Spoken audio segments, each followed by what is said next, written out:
Hey guys, Ollie here and welcome back to my channel. So for this video, I will be doing a try-on clothing haul. And never ko pa ito nagawa, so first time ko ito gagawin sa channel ko. Lahat ng clothes na ipapakita ko sa inyo is from rosegal.com. Okay, so ang pangit ko dito, pero wait. I forgot to mention that I will leave the link of their website on the description box below.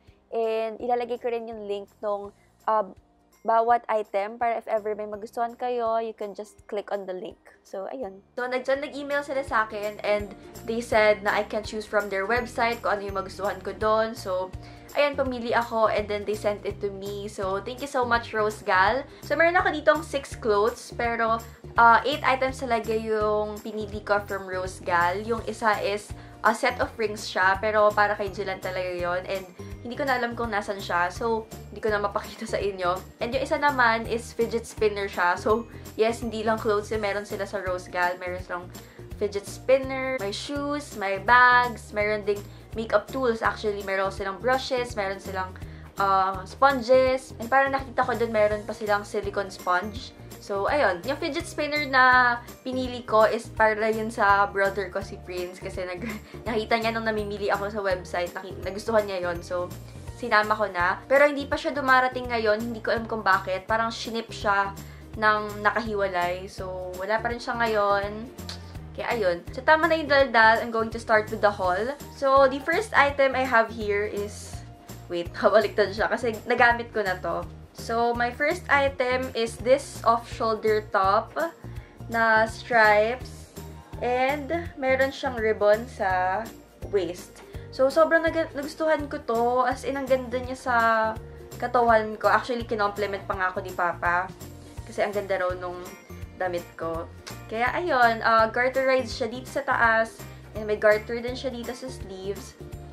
And super ganda lang talaga nung fit niya. And gusto ko kasi yung stripes niya is patayo. Kasi diba merong stripes na palapad. So, sabi nila yung illusion daw nun is mukha kang malapad. So, kapag patayo yung stripes, parang mukha ka daw matangkad. So, kailangan ko yun kasi ang liit ko. Kaya, ayun. I super like this top. Sobrang ganda niya. So, next item is another off-shoulder top. Mahilig talaga kasi ako sa off-shoulder. So, ito siya. Plain white lang siya na off-shoulders and garterized din siya. And yung sleeves niya sobrang ganda kasi may pa-flare siya dito sa dulo. Tapos ruffles siya, kaya sobrang cute. Nakita ko sa website nila na yung model, yung style na ginawa niya is tinali niya dito sa chan. So, parang ang ganda niya tignan. So, tinry ko siya. And, I think okay din naman siyang naka-tuck in. So, ayun, sobrang ganda. Nung sinukat ko to, parang nakakasosyal. Parang ang classy tignan. Feeling ko ang social-social ko. Kaya, ayun, ang ganda rin dito. Ang hindi lang maganda is masyadong manipis yung tela niya. I mean, hindi mas super nipis, pero hindi ka pwedeng mag-colored na bra. So, kailangan mo sigurong skin tone na bra or pwede kang mag-tube. Yung pwedeng tube and bra in one. Kaya, ayun. Then, next item is ito. Medyo na-disappoint ako dito sa damit na to. Romper siya. So, ayan. Yung mga in-order kong damit, parang pang summer. Kahit tag-ulan na. Pero, magagamit ko naman to for sure in the future. Kapag summer, ganon. Or kapag hindi na masyadong tag-ulan. So, ito siya. Romper siya. Ayan. Medyo na-disappoint ako kasi ang pangit nung fit niya sa katawan ko. Lahat naman to is size small, pero parang ang laki niya sa akin dito banda sa waist. Sobrang parang ang straight masyadong tignan. So, I think ang gagawin ko na lang dito is ipapa-alter ko siya sa waist para medyo mag-fit ng onte. Pero ang gusto ko dito is yung top niya. Ito yung, hindi ko alam yung tawag dito sa ganitong klase ng off-shoulder. Yung nakahiwalay yung sleeves niya dun sa mismo, sa damit. Kasi okay ito, para kapag tinataas mo yung kamay mo, hindi siya umaangat. Kasi diba ganun yung mga off-shoulder, kapag gumalaw ka, umaangat yung sa balikat mismo. So, ito okay to kasi nakahiwalay siya. So, pwede kang kumilos. Ang cute sana, pero yun lang talaga yung hindi ko nagustuhan, yung sa waist.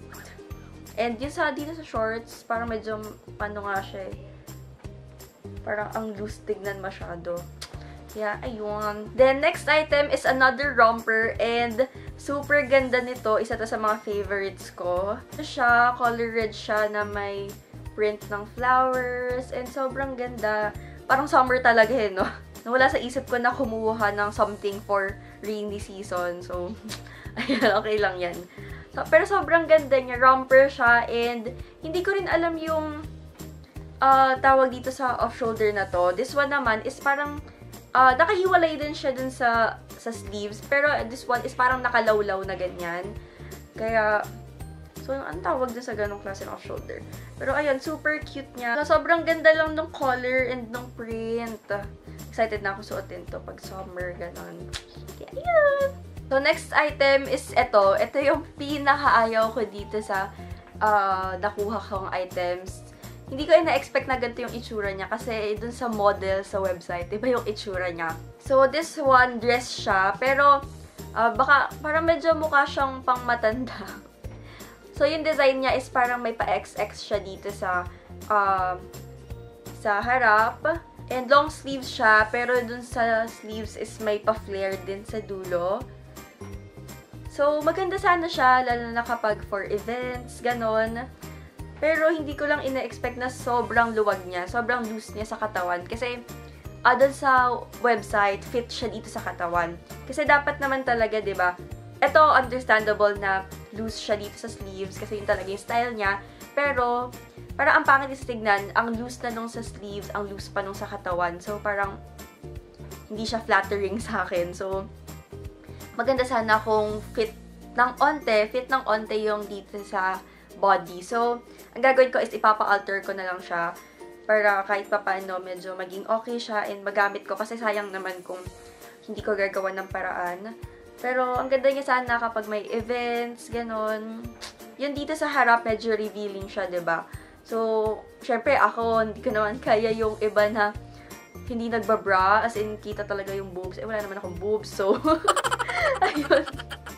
Ano lang siya, magsusuot na lang ako ng yung skin tone na, na tube, ganun.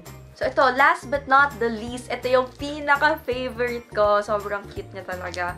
So, ito na yung last item, which is a skirt. Maong skirt with rose embroidery. Sobrang cute, diba? Tapos, ayan, ripped siya dyan. Sobrang ganda niya. Ganda rin yung fit niya sa katawan ko kasi hindi siya sobrang hapet, hindi rin siya sobrang loose. Kaya, sobrang nagustuhan ko siya. Hindi pa siya nakabutas yun dyan. Nakasarado pa siya. So, kailangan ko pa yung butasan.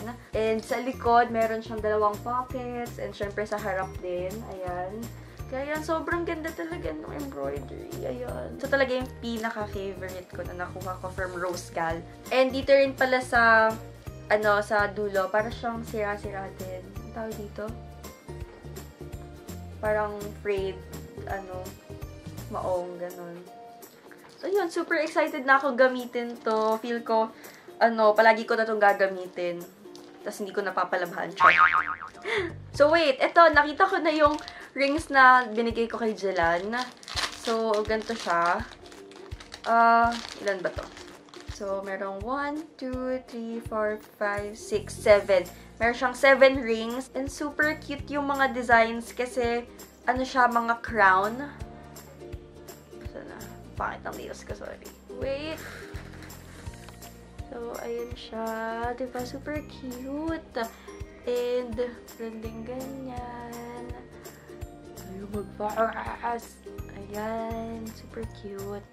So, wait. Itatry ko siyang suotin. Kasi yung style nito is para siyang meron dito sa yung the normal ring. Tapos meron din siya dun sa mga dito sa gitna. Kasi diba uso yun? Hindi ko alam kung tama itong pinaggagawa ko. Pero, bahala na. So, ayan siya, oh. Isa lang pala yung parang para sa gitna talaga. Or para siya dito sa maliit. Parang pangit naman. Bawat daliri merong sing-sing. Diba? So, baka ganyan yan. So, ayan. Di kasi ako mahilig mag-sing-sing. Si Jelan yung mahilig sa mga jewelries, ganon. So, So, in-orderan ko na siya. So, yun lang. That's it for my try-on clothing haul. Sana nag-enjoy kayong manood. And kung nag-enjoy kayo, don't forget to give this video a thumbs up, comment, and also subscribe to my channel if you're not yet subscribed. And also, sa mga family ko dyan, kung gusto niyo sumali sa group chat namin, meron kaming official group chat. And pwede kayo sumali kasi member ako doon. And marami rin kayong And marami din kayong mamimit na iba. So, pwede tayong magkwentuhan doon, ganon. So, kung gusto niyo sumali, i-message nyo lang si Yana. Isa siya sa mga admins ng Family. So, ilalagay ko na lang yung kung saan nyo siya pwedeng i-message sa description box. And, ayun, sana sumali kayo para makilala ko rin kayo and makapagkwentuhan tayo, ganon. So, ayun lang. Thank you so much for watching this video and I'll see you on the next one. Bye!